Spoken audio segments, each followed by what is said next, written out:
China is looking all over the world for help building and flying its fighter jets. China has long had a reputation for copying technology. Now it has gone a step further by copying Western air combat tactics, or rather, paying Westerners to teach them those tactics.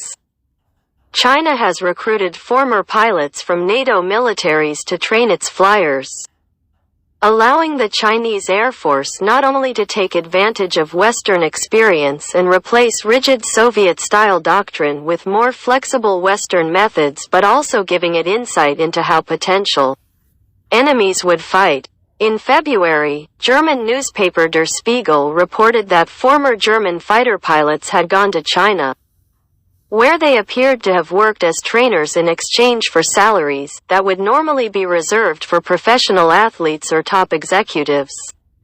German security officials believe it is very possible that the pilots have passed on military expertise and confidential operational tactics, and even practiced attack scenarios, such as an offensive against Taiwan, according to Der Spiegel.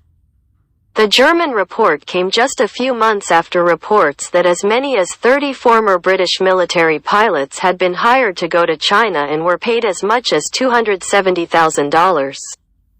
Even U.S. pilots appear to have been targeted by Chinese headhunters. Daniel Duggan, a former U.S. Marine Corps pilot, has been accused of violating the Arms Export Control Act by training Chinese military pilots. Duggan, now an Australian citizen, has claimed he was training civilian pilots and is in an Australian jail facing extradition to the U.S. At the same time, China is aggressively seeking Western aviation technology, especially for jet engines. China's aviation industry has made impressive strides since the days when it merely copied Soviet models, to the point where it has developed its stealth fighter, the J-20, which does appear to have borrowed some aspects of U.S. designs. But the Achilles heel of Chinese aviation remains propulsion. In the past, China imported or copied Russian engines that were decades behind their Western counterparts in reliability and lifespan. China now uses the indigenously developed WS-10, which initially had a poor reputation for reliability. Efforts to develop the more advanced WS-15 engine date back to the 1990s, but the engine may only just be emerging from the development stage. The WS-15 is said to be designed specifically for the J-20.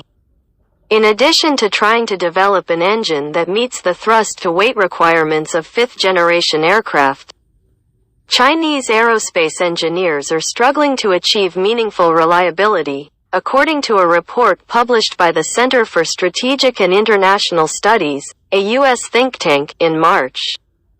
Currently, Chinese jet engines can at best achieve one-fourth the lifespan of Western engines, the report says. Ironically, Western countries were once happy to sell aviation technology to China. When relations thawed in the 1970s, China was able to import hardware, such as British-made jet engines.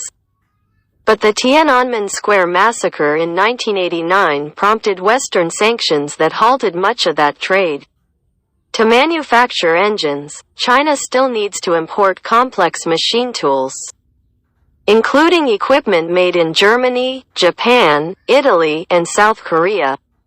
In addition, China also seeking to exploit Western know-how while its own scientists and engineers gain experience. This includes teaming up with foreign universities to access technical knowledge. China has actively pursued opportunities to gain this knowledge by copying the innovations of other firms, engaging in partnerships that involve technology transfer, and working with universities around the world to gain new insights, the CSIS report said. China is hardly unique in this practice. Nations have always borrowed military expertise and technology from their friends and enemies. The Ottomans blew down the high walls of Constantinople and destroyed the Byzantine Empire in 1453 using newfangled cannons developed by a Hungarian gunmaker. Tsarist Russia imported foreign commanders, including the American naval hero John Paul Jones, who became a Russian admiral. After World War II, the US and the Soviets put former Nazi scientists to work on their ballistic missile and space exploration programs. In the end, Western countries are going to make a choice. Blocking Chinese experts and firms from their hardware and know-how may mean walling themselves off from an immense Chinese market that has fueled decades of economic growth.